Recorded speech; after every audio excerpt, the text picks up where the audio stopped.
Mga preso sa BJMP, dinalupihan Bataan sumailalim sa Oplan Greyhound. Detalye ng balita mula kay Danny Cumilang, RH37. Danny, good morning.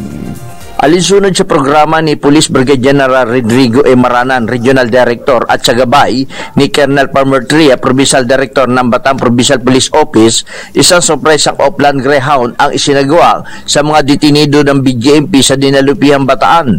Layunin nito na makumpiska ang mga iligal na droga, paraphernalia at iba pang mga bagay na kontrabando upang matiyak na hindi may pagpapatuloy ng mga detenido kung meron man ang kanilang mga ipinagbabawal na gawain habang nakakulong.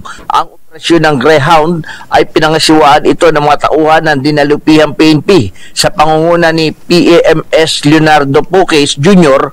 mismo sa ilalim ng pangangasiwa ni Police Lieutenant Colonel Marcelo Telosa.